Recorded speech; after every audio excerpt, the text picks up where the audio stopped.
Stormy seas and lost souls. Who is it? She's dreamt of this before. It's coming. Is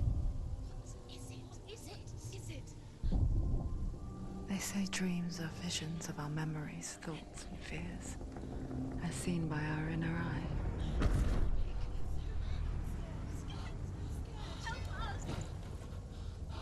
But what if each one of us is always dreaming, even when awake? And we only see what our inner eye creates for us. Is this what hell is? A world shaped by Senua's nightmares. Maybe that's why people fear seeing the world through her eyes. Yes, she's scared. Because if you believe that Senua's reality is twisted, you must accept that yours might be too.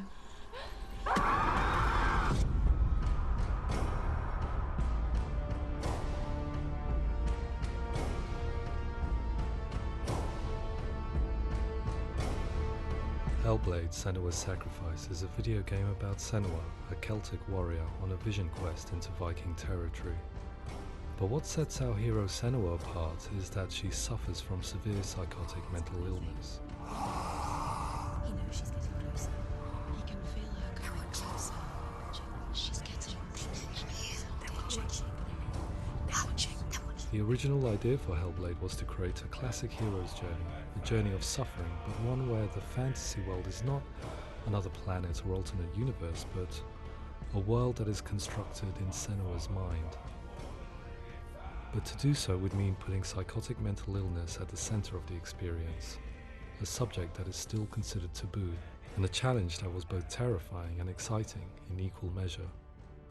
In Hellblade, the starting point was a newly discovered Celtic goddess called Senuna in Ashwell, Hertfordshire. When first discovered, her name was thought to be Senua, a name which I liked and kept. I wondered if Senua might have been a Celtic warrior like Boudica who stood up to the Romans. While the Romans had conquered all of Europe, there was a group of Celts up in the furthest reaches of the Roman Empire that could not be conquered, the Picts. And so the Romans built a wall, called Hadrian's Wall, that spans across Britain from sea to sea to keep the Pictish barbarians at bay.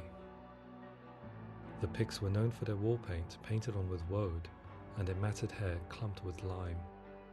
And so Senua would be a barbarian Pict in this image. What's your name? Senua. I haven't seen you before.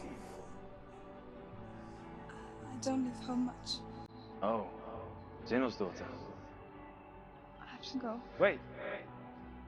Orkney is off the coast of Scotland and was inhabited by the Picts, steeped in history and mystery, and so I made Orkney Senua's home and set the stage for a crisis. In the late 8th century, the first Vikings landed on the Orkney Islands. The population of the Picts crashed thereafter, replaced by the Norsemen of the 9th century. Were they wiped out? We don't know for sure, but it would seem likely given the reputation of the Vikings. The Northmen's brutality is legendary. High-ranking leaders and chieftains of the tribes they conquered were often offered as sacrifice to their gods. The most brutal of these sacrifices was known as the Blood Eagle. I imagine Senua as a young female warrior who returns home from exile to find her partner, Dillion, brutally sacrificed to a Norse god by these hellish warriors from a faraway land. I imagine the horror of this moment and how it would have dragged her deep into mental torment.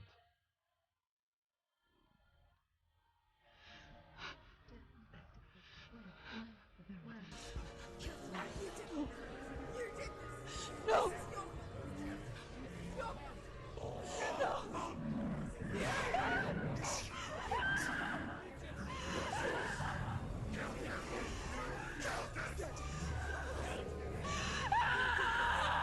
I came to learn that the Celts had a sophisticated and nuanced perspective on the nature of mental disorder. One term they used was gelt. A gelt is a man or woman who has been driven mad by a curse, battle trauma, or grief. The gelt would take to a life in the woods in search of penance, punishment, and purgation. And so Senua became a gelt, cursed by darkness, looking for redemption in the wilds. Another word the Celts used in reference to mental disorders was druth, meaning fool, or Liar. one who utters the words of God.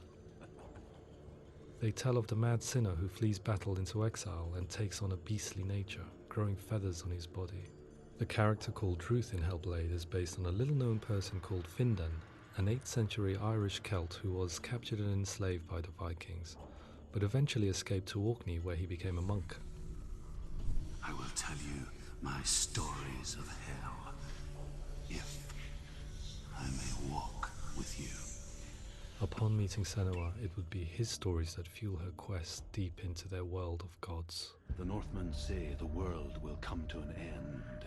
The sun will grow black, the earth will sink into the sea, the stars will disappear, fire and water will meet, flames will play against the sky, the heavens and earth and all the world will be burned, all the gods will be dead, and the warriors of Valhalla and people everywhere.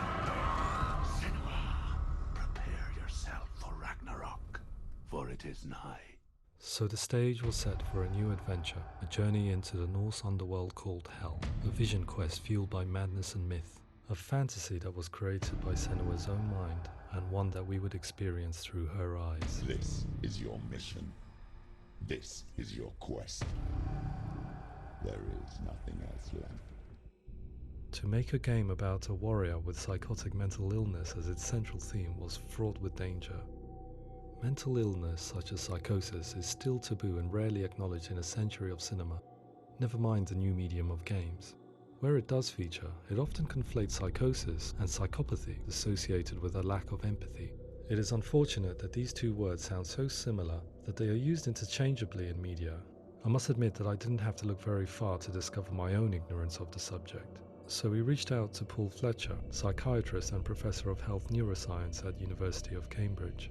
Psychosis is a descriptive term, and it refers to having a loss of contact with objective reality. So it's characterized by two main sets of symptoms. One of them is hallucinations, where somebody experiences perceptions when there is no actual objective thing out there to perceive. You're already dead. Who are you? And the other is delusions, where somebody comes to very often bizarre, unpleasant, frightening beliefs when there's no good evidence in favor of them. There's no doubt about it. The source of the darkness is in Helheim. And the goddess Hela holds his soul there. We reached out to Welcome, a biomedical research charity that spends billions on research and awareness programs aimed at improving health. Mental health hasn't always been presented in the media in a way that is particularly helpful. It can be challenging to engage people with the subject matter, and there are a lot of preconceived ideas about mental health, and particularly schizophrenia and psychosis. So we hope our support allows the team to continue to collaborate with Paul Fletcher and with those who have experience of psychosis to create a game that provides a fresh perspective on the condition and allows audiences to engage with it in a way that just wouldn't be possible in any other medium. What started out as a brief consultation convinced me that we were only scratching the surface of an immensely deep and interesting subject that could enrich and change the very nature of the game. That's cool. Thanks so much for coming in. Pleasure. Thanks. It's really interesting for me. I'd love to be involved. I think it's fascinating. Absolutely. Our understanding of psychosis is still very much a mystery, and ways of treating it are still primitive compared to physical illness. After all, it is easy to see the pain and suffering caused by physical diseases or physical trauma. It is not so easy to see the mental suffering and trauma of severe mental illness. But what if we could find a way to see it? Games are capable of drawing you in for hours on end, playing the role of a character who is different from you, experiencing their perspective, and actively involving you in a world that functions with a different set of rules. Calls you to your death. It's an evil voice. If we were to represent Senuas Psychosis, we would have to simulate voice hearing, a common attribute. But how can we simulate something we have no first-hand experience of? Professor Charles Fernyhough, a leading expert in voice hearing from Durham University, offered his help. Hearing voices is an experience that is usually associated with severe mental illness, and crucially we know that hearing voices is a part of ordinary life for many people who don't meet the criteria for mental illness. Yeah. Oh, that's not him in real life. We know voices vary according to where they appear in space. Voices can appear far away in the distance, they can appear right there in your ear, they can seem to be coming from inside your head. Based on the information Professor Fernie Ho provided, I put together a sound brief and invited some actors to the studio. We recorded the actors using a binaural microphone, which records the 3D spatial position of sound, replicating the way sound is heard by human ears. It gives you an incredible sense that the person you are listening to is right there beside you. See where she's going.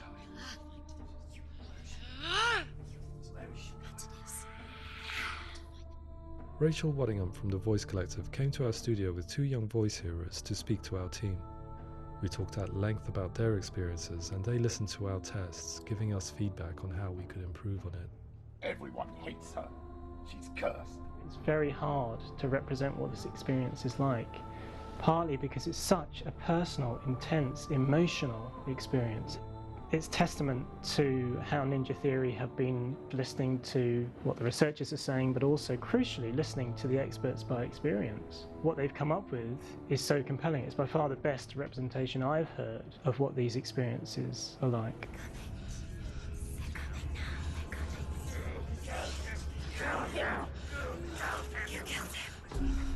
Other common attributes of psychosis are visions and flashbacks. We met with Recovery College East, who work with and care for people recovering from severe mental disorders.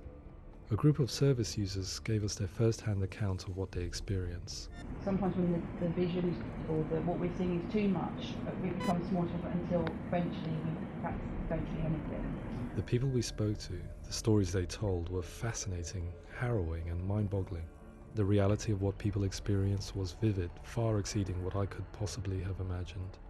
We went away itching to represent some of these visions and flashbacks in the game. As we all know, my heart is so, love is so far away. Don't you know how I wanna feel deeper? I could never know how you grow, all these days are killing me.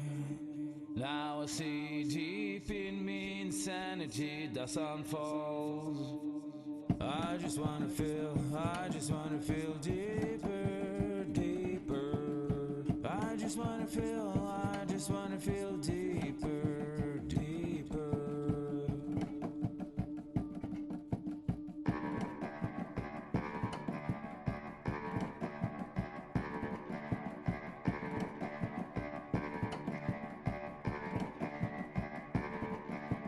As we all know, my heart is so, love is so far away.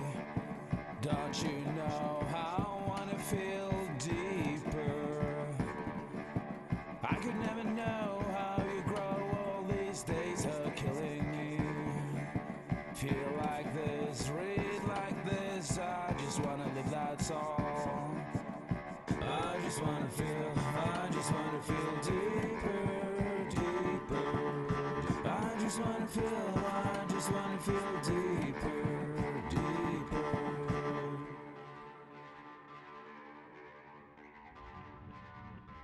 To refine our work, we continue to hold meetings with Recovery College East over the course of a year and a half, showing them what we had achieved so far and refining the in-game representations based on their feedback. With their help, flashbacks, visions and changes in perception were woven into the story and gameplay of Senua. The students that are involved in this project are incredibly excited about being involved. They have described the experience as being important because it values their lived experience and shows that despite what we have been through, all of that experience becomes valid, that actually it's something that we should all be talking about. The experiences described range from beautiful to frightening beyond comprehension. I heard of a girl who has to live with an angry voice screaming at her, slamming on her doors and walls 24 hours a day. I met someone who would often see hanging corpses in a room, so real that she would sometimes try to rescue them. The panic and fear that comes with such visions is entirely understandable, and it can be a living horror for some.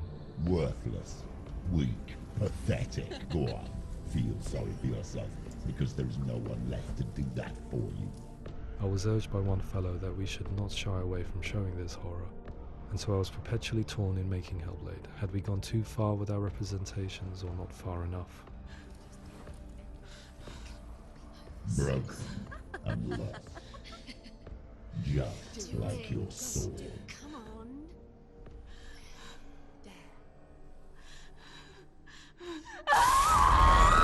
In some ways, voice hearing and visions were the low-hanging fruit, so to speak.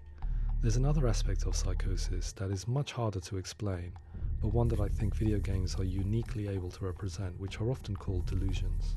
People begin to see patterns in the world. They begin to link things that most people wouldn't link. Most of the things that we might think would be coincidence or, not worth commenting on. Nevertheless, that might have a particular salience or importance for them. One individual described how everyday words, sounds, colours and objects were steeped in meaning to him, forming a strange and sinister puzzle that he was determined to solve but could not quite get to the bottom of. It's not just brain dysfunction. It's not like the system shut down. It's actually an incredibly creative process. The person creates a world populated with voices and phantasms and terrors, and they're completely immersed in it. They believe in it. We often invite people into the studio to play the game. In one of our playtests, they played through much of the game, making associations between runes, secret messages, and the threat of darkness that stalked them. There are many things that happen in the world of Hellblade that make perfect sense within the context of Senua's mind. The dark rot that's killing her slowly from within, the secret runes of the gods that block her path to Helheim, and strange associations that exist in the game to confuse you. To complete Senua's quest, you have to internalize and accept the logic and meaning behind these things to progress. Afterwards they said that they didn't see much evidence of mental illness in the game. People with delusions of all sorts would argue the same thing, that they are not aware of their experience being abnormal in any way. I need this sword. It's important. Representing perception changes and thinking patterns within Hellblade gives us a set of symptoms common in psychosis. But people with lived experience were keen to emphasize another point, that it is wrong to define a person by their symptoms. Quite often, the illness comes not from the symptoms, but from the stigma, isolation and mistreatment that comes about from the rest of society. They say that I'm cursed. What if they're right?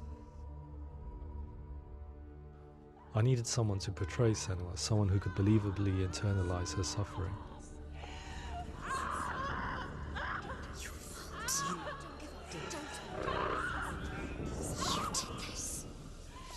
Melina Jurgens, our video editor, had been a stand-in for Senua over a few months while we perfected our motion capture techniques.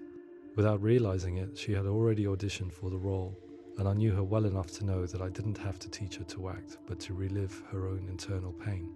As often is the case, those who have suffered mental anguish are never far from us.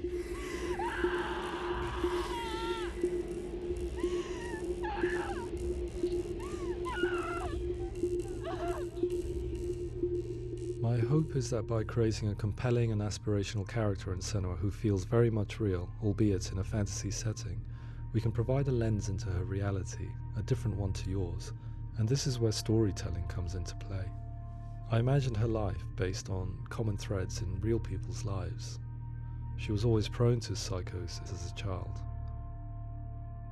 Her mother Galina also heard voices and had visions, so perhaps there was a genetic aspect. Or perhaps it was cultural, as she lived within a world without science, of gods and a superstition, as exemplified by her druid father Zimbal. Psychosis developed in her late teens to early 20s and was exacerbated by stigma and isolation at the hands of the clansmen and her father. This darkness. It's spreading. The trauma of seeing her lover Dillian sacrificed tips her over the edge, making her remodel her reality around a concept that connects everything: the darkness. So the question, is what Senua experiences real? Can only be answered by saying, yes, it is real. It is her reality. All of her suffering will have been for nothing. It's just a matter of time. Towards the end of the project, service users and professionals that had collaborated with us were invited to see the near-final game. It was a chance to see if the game had reflected their views or if it had misrepresented them. For me, being involved in especially developing Senua's character has been really important, and being able to bring in my perspective and what I see and what I hear and having that built into the game has been a real privilege. It's gritty and it's meaty, and there are some tough subjects in there that are being tackled with honesty.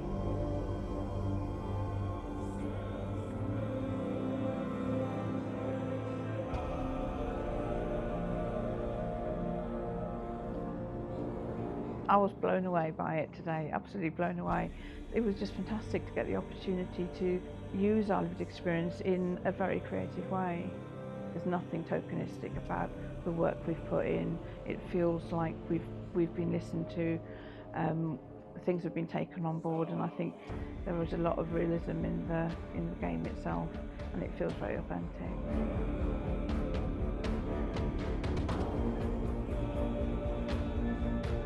Hellblade will give people a good experience of what it's like to hear voices and have those experiences. I'm glad that the guys at Ninja Theory kind of asked us to come along and help them build an experience that's positive when it comes out, and get myself a copy and have a go.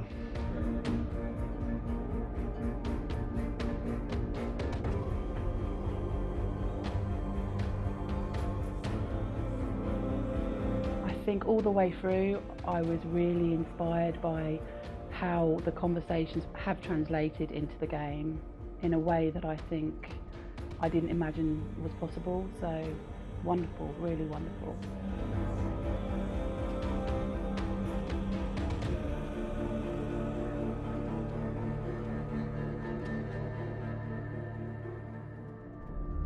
I really hope that others will follow the lead they've set and use the power of something like a video game to change people's perceptions, to increase understanding, and ultimately to make some of the stigma around voice hearing and other experiences go away.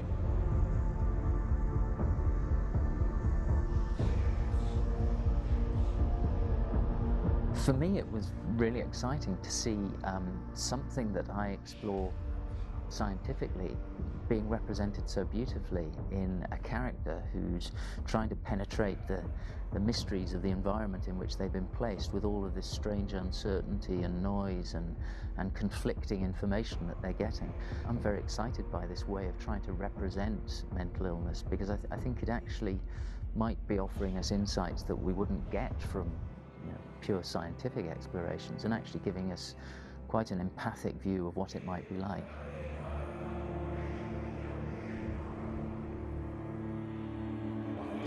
Mental illness has been with us for as long as we have been on this planet, but why? Why hasn't evolution stamped out this weakness from within our gene pool?